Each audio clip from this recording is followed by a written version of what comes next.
Hello, if you want to connect headphones or earbuds into your iPhone 17, first of all, you have to make sure that you are enter for the pairing mode on your device. So in the most cases, in some headphones or earbuds, you have to find some kind of the pairing button. In my case, it's available on the bottom of the charging case, and I have to just click and hold it until this indicator starts blinking.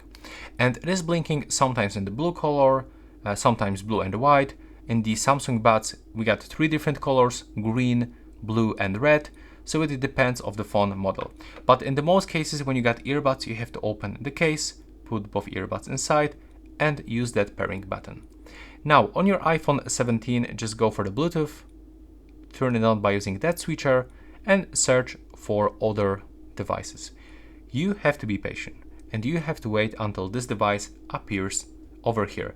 Sometimes when it's not working properly, you can just simply turn off Bluetooth and then turn it on back.